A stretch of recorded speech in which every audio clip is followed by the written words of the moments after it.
Angus getting the call up here. Just wondering sort of how you're feeling about being up here right now and sort of maybe, going into this lineup and getting to experience this again.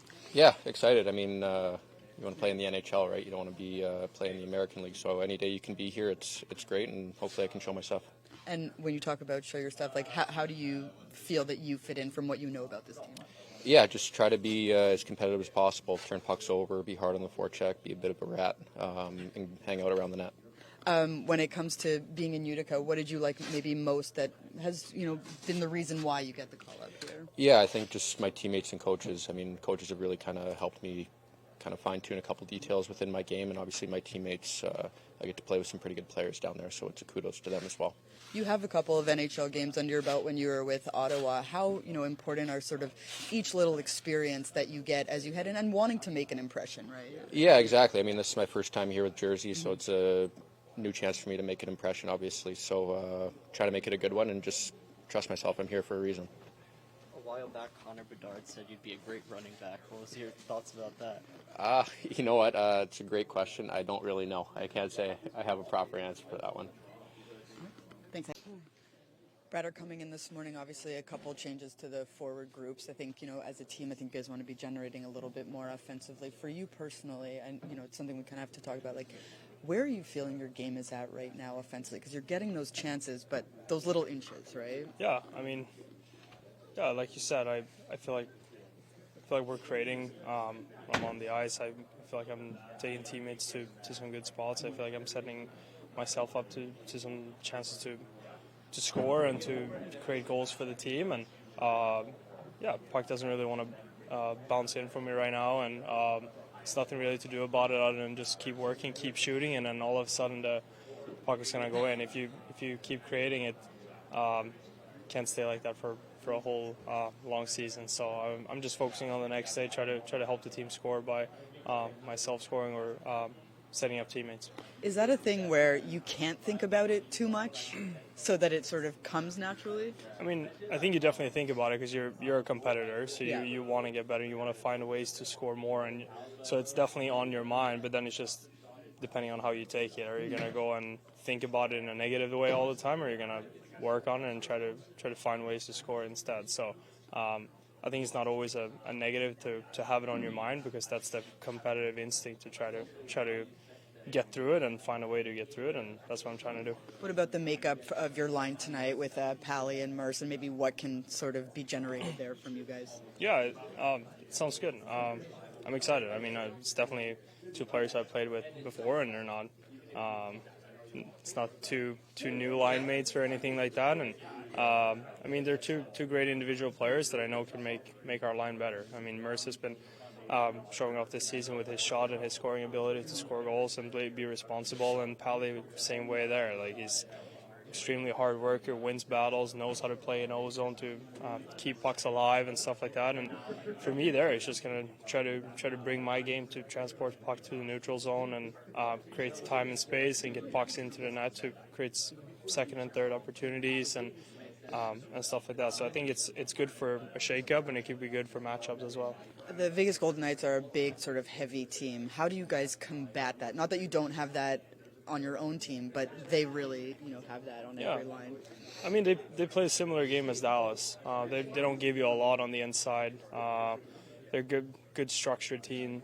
Creates a lot off the rush, a lot offensively. So it's going to take our A game to really beat a team like this, and we're focused on the first period to play really solid defensively. Don't give them the inside of the ice. They want to do a lot of pass outs and stuff like that and create stuff on the inside. So for us to be tight, and then transition puck gets through a neutral zone, and like I said before, it's going to be a lot of second, third opportunities that's going to put those pucks in the net. I would imagine the team was a little bit disappointed not getting a shot on the power play in the previous game.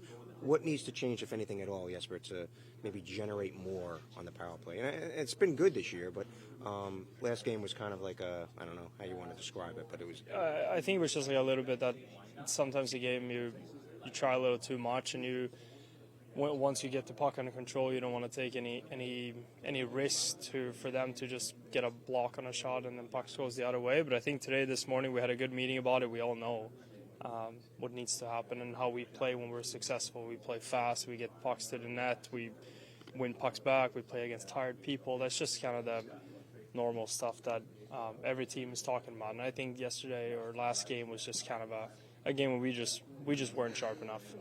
So I think that's just kind of up to us now and not so much about their PK, and I think it's more up to our own individual performance. Over these last 3 games, you've seen that when the other team scores, they're able to score consecutively. What are you seeing from your group? Is this something that you've talked about, and how do you maybe stop that domino effect you've been seeing? Yeah, we have talked about that, and just the confidence in the group to be able to play, even if it's 1-0 us or 1-0 the other team, to just keep going and not just get this feeling that it's the end of the world. I mean, we were playing pretty good up to 0-0. They're a good team, and last game it was just kind of one mistake that led to a goal, and then that just can't lead to another one right after. It's going to be a thing for our group to just go right back to work and then try to go after him again, and not just feel like that was the end of the world. Thanks, Brad. Sheldon, you obviously doing a little bit of line juggling here as you head into this game. From what we saw, some of those lines last game towards the end, but can you sort of just speak to putting Bratter in a new position right now, as maybe he's looking for that extra inch? Nothing really to do with Bratter. It's more so just getting greater balance in our lines. That's really it. We're playing against a team here today that gives you no shifts off with their depth, so that's really a big part of it. What did you like most earlier on in the season when you had that Gritsu, Glass, and Brown line put together? The chemistry seemed to really work. Obviously, they found ways to produce offense for us at the same time as giving us really good checking and defending. So, we found it more difficult to have that group together, just given the depth that we've lost, with Jack's absence and losing a winger with Mercer going into the middle. But we just feel like now the time is right to kind of get Grits back there. Both because we got to find something here a little more as a team, but with this opponent in particular, we just think it made sense to get greater balance. And then when it comes to Crookshank, how much do you rely on what you saw from him in training camp, and what did you like most that maybe he earned this opportunity as well from how he played in Utica? You know what? He's just really looking to get something different.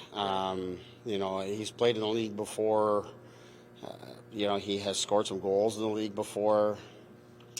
And just, think you can change the mix. I actually, Lamako's a guy coming out here today, but not quite sure he deserves to necessarily based on his play. You'd like to see, that line needs to try to find a way to produce a goal for us. But Lamako, to me, his game's trended really well here of late, and that line is finally starting to spend some time in the offensive zone, and Lamako had been really skating, and it's the old adage of, while you're searching for offense, sometimes it can get leaky the other way, but that line had given up nothing. So there's that, but bringing in someone like Crookshank gives us an extra body. We can now, get a little bit of competition for ice time and spots, and Crookshank specifically, he skates hard, shoots the puck extremely well. If he gets a scoring chance, we think that he can shoot it in the net. It's just going to give him a chance and change the mix and change the chemistry a little bit and see if something can pop. But the key for that line with Lamako coming out and Cotter coming down and Crookshank there is going to be to continue to be a line that we can put on the ice and have confidence that they're not going to hurt us defensively. So it sounds like, just part of it is like wanting to inject something new into this group? That's precisely it, yeah. It's something a little bit different and see if it can kind of get that line, like I say, to maybe produce a little bit of offense and positive momentum offensively. And give them the challenge to do so while not hurting us defensively, because at the end of the day, everybody wants to have more goals, and that's all great and all, but you got to be net positive at the end, and that's what we're seeking. After watching the video of the last game, Sheldon, do you view the lack of production on the power play a one-off, or what might need to be done to kind of improve that area?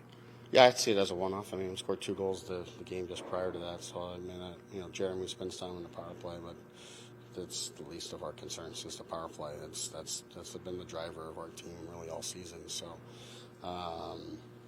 it had key opportunities at key times to come through for us last game, and it didn't. But watching it back for me, I'm more focused on the 5-on-5 play, and you want to create a little more offensively, and you need to make good on the chances that you do get. But I think up until they made it 1-0, I think we had surrendered 2 scoring chances to that point in time. We were playing a good hockey game, and one that's a good recipe to set us up to win. You just gotta score, be it 5-on-5 or the power play. That's the big piece. But we have got to meet the challenge of producing more offensively while not giving it up defensively. For everyone you give up defensively, you got to score 2 to win. So for a team that's trying to find its way on offense, we got to make sure we're keeping it out. Do you need more from your goaltenders?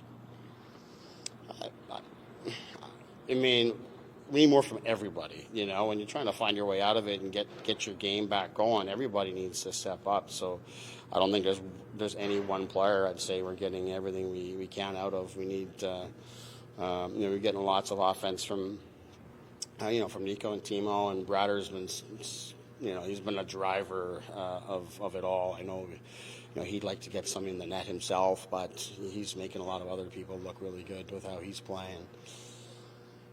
But they could still have more and be more consistent. Too, because I thought they had a step backwards last game.